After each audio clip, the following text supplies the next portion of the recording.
All India उलमा board के जानिब से एक प्रोग्राम का इंतखाब हुआ। नवी मुंबई तलोजा इकराम हाई स्कूल में यह प्रोग्राम हुआ, जिसमें शिक्षा के लिए चर्चा की गई ऑनलाइन इंडिया। उलमा बोर्ड द्वारा सभी के लिए शिक्षा प्रति सेमिनार का आयोजन, जिसमें अध्यक्ष मुफ्ती फरहान पटेल, जिसको मेजबान किया, मौलाना शमीम अख्तर नदवी और मुख्य अतिथि आलामा बुनई हसनी सेमिनार को संबोधित किया, जिसमें मुख्य अतिथि प्रिंसिपल शबाना खान मौजूद थी। जैसा कि आपको बता दें, ऑल इंडिया उलमा बोर्ड ऐसे प्रोग्राम भारत में करती है और शिक्षा के लिए लोगों को जागरूक करती है।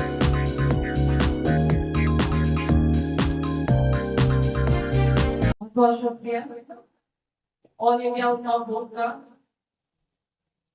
हाफिज असगर साहब का, जो मेरे छोटे भाई हैं, और हजरत अलमा हसन दुनी साहब का, उनकी पूरी टीम का, शरीफ साहब का। ये पूरी ऐसी टीम है जिनको मैंने देखा है कि जब से मैं जुड़ी हुई इनके साथ में कि काफी अच्छा काम कर रहे हैं बेदारी का, और खास करके तालीम में। तालीम जब भी बात आती है हमारे मुआशरे में, तो ऐसा लगता है कि किसी किसी ने हमारी दुखती रत पे हाथ रख दिया। आज हम आजादी के इतने सालों बाद भी जब हम 2025 में बैठकर फिर इसी मसले का हल निकाल रहे हैं, जो करीबन पहले ही निकाल लेना चाहिए था, अगर आज से जरूरत पड़ रही है, इसका मतलब कहीं ना कहीं बीमारी जो है और बढ़ चुकी है। ऐसा नहीं है कि मुसलमानों ने कोई अच्छा काम नहीं किया या इस तालीम में आगे नहीं आए हैं, लेकिन कहते हैं कि बैलेंस नहीं हो पा रहा। इसलिए अब आज की इस मजलिस को ही ले लीजिए, कितनी खवातीन यहाँ बैठे हैं, और इसका सहमत पड़ जाएगा कि इस कौन इस चीज के जिम्मेदार है। हिंदुस्तान में आज करीबन 30 से 40 करोड़ मुसलमान हैं, या कम से कम 30 करोड़ मुसलमान हैं। हम पकड़ लेते हैं 30 करोड़ में आधी आबादी, अगर हम खवातीन को पकड़ ले, हमारी 15 करोड़ हमारी खवातीन जो है वो क्या कर रही है, वो तालीम की कितनी आगे है, हमारी बच्चियां क्या करती है। आज एक कर्नल सोफिया कुरैशी, माशाल्लाह, बहुत फख्र हो रहा है, बहुत नाज हो रहा है कि जिस तरीके से उन्होंने आज दुश्मन से लोहा लेने के लिए हमारी बहन आगे गई है। आज एक सोफिया कुरैशी हम दे पाए हैं 15 करोड़ हमारी खवातीन में, क्यों नहीं इससे ज्यादा खवातीन वहां पे उतर रही है। तो इसकी जिम्मेदारी आज यहाँ जो बैठे हैं और जो नहीं भी बैठे हैं, जहां तक मेरी आवाज पहुंच रही है, हम सबके ऊपर जा रहे हैं कि हमने क्या किया हमारी बेटियों के लिए।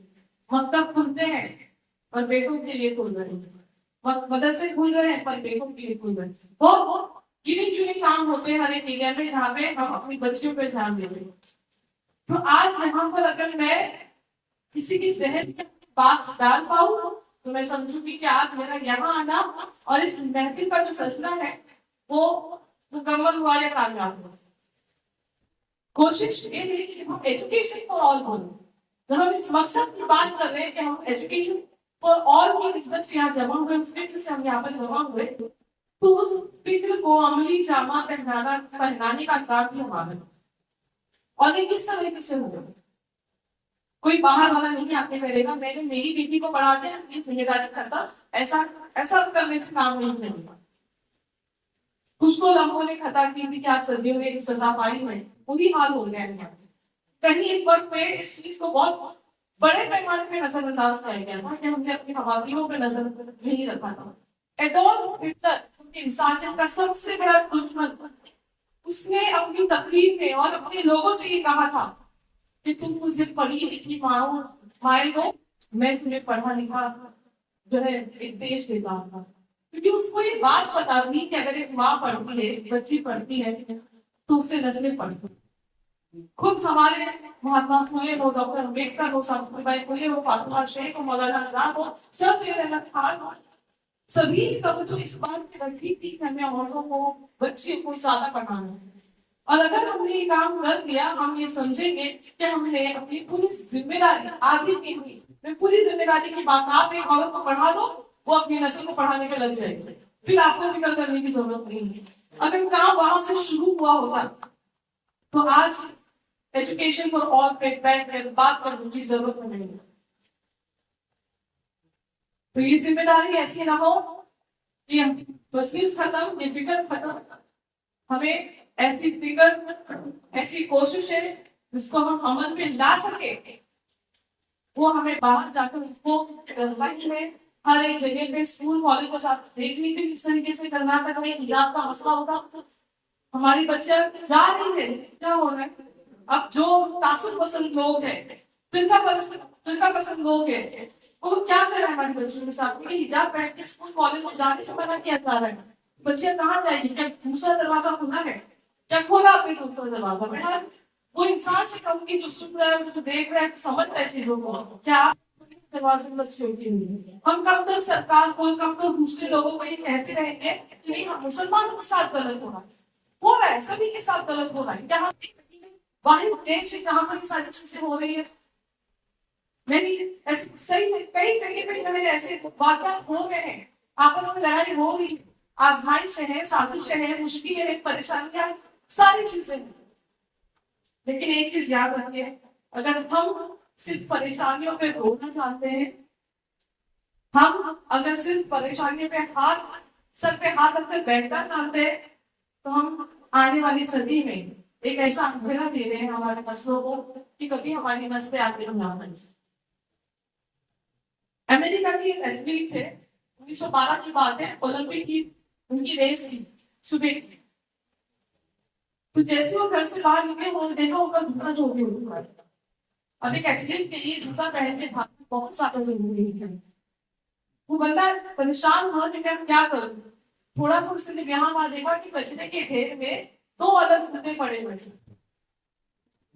वो हाथ में हाथ भर के बैठा नहीं, रोया नहीं, उसने उन कचरों से जूतों को निकाला, उसे पहना, उसे अलग अलग उसने मोजे पहनकर उन नीले जूतों को उसने ऐसे इस तरीके से बनाया कि पैरों में उनके आ गए और उन्होंने अपनी जो दौड़ थी मुकम्मल की, और वहां पर उन्होंने 2 गोल्ड मेडल की। हम क्या कर रहे हैं? परेशानी आती है तो परेशानियों में हमें अपने हल, अपने सॉल्यूशंस, अपने जो आगे के स्टेप्स है उनको लेना है। हम क्या देना चाहते हैं हमारी नस्लों को? देखिए, या तो वजह होती है या कामयाबी होती है। अगर हम वजह ढूंढते रह जाएंगे, अरे मॉन्टेची में ये हो गया, अरे दंगों में वो हो गया, अरे ट्रैक्टर चल रहा है, बुलडोजर चल रहा है, फला हो रहा है, ये हो रहा है, वो हो रहा है, अगर हम ये सारी चीजें अपनी नस्लों को कहानी किस्से में बताते रहेंगे, तो वो रोशन तारीख जहां पर हमारे वो जो आबाव अजदाद थे, जिन्होंने इतना सुनहरा, इतना रोशन तारीख हमने किया है, तो उनके वाकयात को कौन बयान करेगा? क्या हमारे बच्चे अब जानते हैं मौलाना आजाद का नाम? क्या हमारे बच्चे जानते हैं सर सैयद अहमद खान का नाम? क्या हमारे बच्चे जानते हैं अब्दुल गफ्फार का नाम?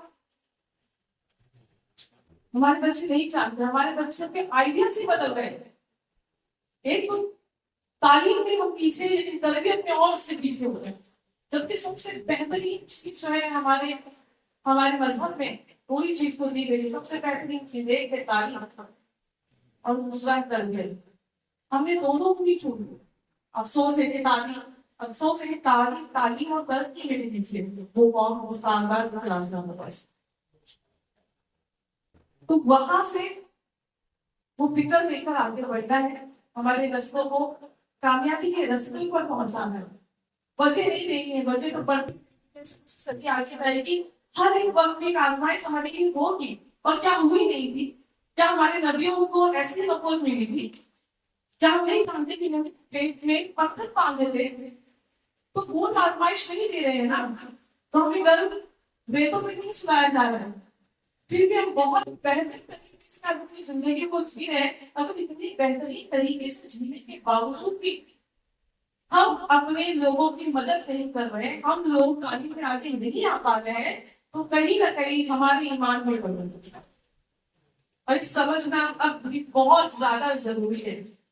मुझे अफसोस होगा अगर फिर से 10 साल के बाद इसी बात पर, जिसके सर ने कहा, अगर हमको इसी बात पे हर बार बोलने की जरूरत पड़े, तो हमसे बड़ी हानि की कौम नहीं हो सकती। जापान जैसी छोटी सी कंट्री, हमारा बिहार जिला जापान, इतने कम लोग, इतनी छोटी सी जमीन रखकर अगर रशिया जैसी बड़े देश को हरा सकते हैं, तो हम इतनी तादाद में क्या अपने लोगों को इस नाते नहीं बना सकते? मैं हर चीज की बात ना कर रही हूँ, मैं अपने आप में अपने कौम में बाशऊर लोगों को पैदा करने की बात कर रही हूँ, और इससे बस तालीम से हो सकता है। अपने बच्चों को ऐसा हुनरमंद बनाए, अपने बच्चों को ऐसा सलीकेमंद बनाए कि 20 मेहनत को कभी कलमा पढ़ने पड़े। इस तरीके से बनाना है मैं अपने मुआशरे को। और मसले ये है कि हम सोचें कि मैं क्यों, मेरा दरवाजा बहुत सेफ है, मेरा घर बहुत सजा हुआ है, मेरे बच्चे बड़े स्कूल में हैं। तो जब आप भी स्कूल में हो और आपने बाहर नजर नहीं डाली कि बाहर एक गुटके में औरत आ रही है आपके दरवाजे पे भीख मांगने के लिए, क्या उस वक्त आपको अफसोस नहीं होता है? क्या उस वक्त हमारी बेइज्जती नहीं होती है? आज कोई आप वसल्लम के नाम पे कुछ बोल देता है कि बिल्कुल वो दर्द तकलीफ होती है, जज्बात हमारे भटक जाते हैं। वही तकलीफ हमें यहाँ पर भी होनी चाहिए जब आपको ये दिखाई दे कि हर 4 भिखारी में एक भिखारी मुसलमान हुआ है। हमारे गांव के बच्चे झोपड़पट्टियों में पल गए, कचरों में खा रहे, किसकी जिम्मेदारी है? कौन करेगा उनके लिए? नहीं, हम और आपको ही करनी होगा। नहीं आप कुछ कर सकती तो कम से कम ऐसे इदारों को सपोर्ट करें। नहीं हम कुछ कर सकते तो जहाँ पे ऐसी महफिलें हो वहां जाकर जमा हो जाए। नहीं हम कुछ कर सकते तो कम से कम जो वो बोल रहे उनको सुन के उनको आगे बढ़ा दीजिए बात को। देखिए हमें आप उठना होगा, चलना होगा, दौड़ना होगा, और जो चलता है, जो दौड़ता है, जो कोशिश करता है, छाले उन्हीं के पैरों में पड़ते हैं। ये वह नहीं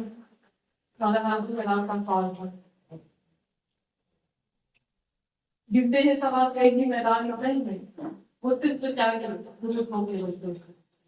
तो जख्मी होकर अगर अपने मुआशरे को हमें सजाना पड़े, बढ़ाना पड़े और रास्ता दिखाना पड़े तो हमें लब्बैक करके आगे बढ़ना चाहिए।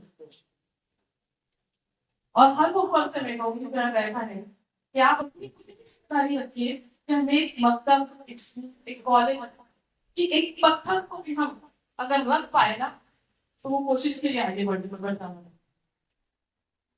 जो जब मौलाना सर सैयद अहमद खान अलीगढ़ यूनिवर्सिटी के जब चंदा जमा कर रहे थे तो उन्होंने देखा कि जुमा की नमाज के बाद मस्जिदों के बाहर एक फहरिस्त लगी थी। तो उन्होंने किसी से पूछा कि क्या हो रहा है? कहा कि हजरत यहाँ पर बहुत ही दानिशवर लोग आते हैं, वो पैसे देते हैं। तो उन्होंने अपने दामों को फैलाकर मस्जिद के सामने खड़े हुए कि शायद ये लोग आएंगे तो मुझे पैसे देंगे, मुझे मेरे बच्चों के लिए तालीम में ज्यादा होगा। जब एक बंदा वहां पर आके देखा इतनी बड़ी शख्सियत है, वो इस तरीके से भीख मांगते हैं अपने बच्चों के लिए, अपने आगे वाली नस्लों के लिए, तो उनको शर्मिंदगी के भी कहा हजरत मैं कुछ होकर आपके लिए करूंगा। ये कौम की फिक्र है, इस तरीके से हमको काम करना है। हम भी तो स्कूलों में पढ़ लेने जाते हैं तो बहुत लोग हमसे अलग अलग नजरिए से देखते हैं और कहीं ना कहीं उनमें शर्मिंदगी होती है चलाकर। तो मैंने किसी से कहा था मुझे मौलाना से सच में बड़ा ऐसा लग रहा है, इंसल्ट फील हो रहा है मैडम कि हम किसी के हम बच्चों के पैसे लेने जाते हैं तो कहा कि खुद के लिए मांगा आपने, क्यों आपको शर्म करने की जरूरत पड़ रही है, क्यों आपको अफसोस हो रहा है इस बात पर? अब आप जब खुद के लिए मांगो तो आपको अफसोस होना चाहिए, लेकिन आप जब अपनी कौम के लिए मांग रहे हो तो अच्छे से मांगो कि आप उस काम में आगे को हो, उनसे ज्यादा बेहतर हो जो चुपचाप बैठे। तो अपनी नजदीकी जो भी मदरसे हो, स्कूल हो, उनकी निगरानी करने का काम आपको है। आप देखिए दूसरे देश के बच्चे कैसे आगे बढ़ते हैं, उनकी तालीम का खर्च पहले से ही बन जाता है। बच्चा माँ की पेट में आते साथ ही उसका खर्च बांध दिया जाता है, उसकी तालीम का खर्च उठाना शुरू कर देती है वहाँ की सरकार। क्या मैंने कहा मैं सरकार को दोष नहीं दूंगी क्योंकि वो हमारा काम ही नहीं है कि हम कितने काबिल है। अगर हमारे जो सदका ज़कात के पैसे निकलते हैं ना मुसलमानों ने उसको सही तरीके से इस्तेमाल कर लिया तो हमें किसी सरकार की जरूरत नहीं पड़ेगी, बस आपको थोड़ा सा उनको करें करवा रहे और हम उसके लिए तैयार नहीं है और वहां पर भी नहीं होते। हम यहाँ पर ऐसे हो चुके हैं, हम तो वो सुन्नी देवबंद बरेली और शिया और जिस दिन हमारी कौम एक हो गई मुझे नहीं लगता हमें किसी किसी के सामने हाथ फैलाने की जरूरत है। इतना अल्लाह ने हमें दिया है और इतनी बरकत रखी है, मुसलमान की कमाई और हलाल कमाई की बात करो। तो बाहर कहीं भी मसले जो है कहीं बाहर नहीं है, यही पे है और हल भी यही पर है। हम ही को काम करना है। कहते हैं ना कि ना किसी हमनफस न किसी हमनशी से निकलेगा, हमारे माओ का खाता हम ही से निकलेगा। अगर हम मुत्तहिद होकर एक होता है, मुझे यकीन है कामयाबी का चश्मा यहीं से निकलेगा। आपको किसी और के पास, किसी और के दर पर जाने की जरूरत नहीं है। अगर मुसलमान एक होकर अपने ही लोगों को सहारा देने के लग जाए, मैं समझती कि हमने अपने आने वाली नस्लों को वो रोशन ख्वाब भी दे दिया और वो रोशन मुस्तकबिल भी दे दिया जिसके वो हकदार है। आपने कोई एहसान नहीं किया, अगर आपने किसी को मदद भी की है, हमें एहसान जानकर भी नहीं करना है, क्योंकि कहीं ना कहीं आपके दर तक अगर कोई मदद पहुंच रही है वो सल्ला के जरिए पहुंच रही है। अगर अल्लाह आपको जरिया बना रहा है तो आगे आइए, जरिया बनिए और ऐसे इदारों को, ऐसे मकतबों को, ऐसे स्कूलों को, ऐसे कॉलेज को आपको खड़ा करना है। आज हम सबकी जरूरत है कि हम मौलाना सैयद अहमद खान बने। आज हमारी जरूरत है कि हम अबुल कलाम बने। आज हमारी जरूरत है कि हम फातिमा शेख बने। आज हमारी जरूरत है कि हम इंसानी बने। ये हमारी जरूरत है। अस्सलामु अलैकुम व रहमतुल्लाहि व बरकातुहू। अरकम स्कूल जूनियर कॉलेज के हॉल से आज ऑल इंडिया उलमा बोर्ड की तालीम के ऊपर कॉन्फ्रेंस मुनक्किद हुई, जिसके ऑर्गेनाइज़र हाफिज़ असगर राइन, ऑल इंडिया उलमा board new Bombay general secretary थे। उन्होंने अच्छे मौज़ज़ीन लोगों को जमा किया। न्यू बम्बे बल्कि बम्बई का शाफ़िउल मसलक का सबसे बड़ा इदारा जो दारुल उलूम तलोजा है, उसके मुहतमीम साहब तशरीफ़ लाए थे। हमारे बीच ऑल इंडिया उलमा बोर्ड के ऑर्गेनाइजिंग सेक्रेटरी मौलाना शमीम अख्तर नदवी, जो हिंदुस्तान के मुख्तलिफ़ शहरों में ख़िताब करते रहते हैं, उनका ख़िताब हुआ। और ख़ुसूसी तौर पे ख़ातून में तालीमी बेदारी की सख्त ज़रूरत है, जिसके लिए तहरीक चला रही हैं बुलबुल हिंद प्रिंसिपल शबाना खान साहबा, उनका ख़ुसूसी ख़िताब हुआ। यहाँ एक ही मकसद था, एक ही पैगाम था, एक ही संदेश और मैसेज था कि तालीम सबको हासिल करना है, क्योंकि तालीम के बग़ैर इंसान कुछ नहीं है। जैसे और मखलूक है वैसे इंसान है। एक तालीम ही है जो इंसान को दूसरे मखलूक से मुमताज़ और अलहदा करती है और शर्फ और फजीलत बख्शती है। इसलिए तालीम की ज़रूरत है, ये मैसेज दिया गया है। मैं फिर हाफिज़ असगर राइन का शुक्रिया अदा करता हूँ। ये कॉन्फ्रेंस के इनेकाद पे हमारे बीच भिवंडी से दूर दराज से डॉक्टर अब्दुल कादिर साहब आए थे और इस स्कूल के प्रिंसिपल मोहतरम मोहम्मद महबूब आलम साहब, इन तमाम लोगों का शुक्रिया अदा करता हूँ जिन्होंने दामे दर में सुखने कद में इस कॉन्फ्रेंस के इनेकाद में ताउन किया। अलैकुम सलाम।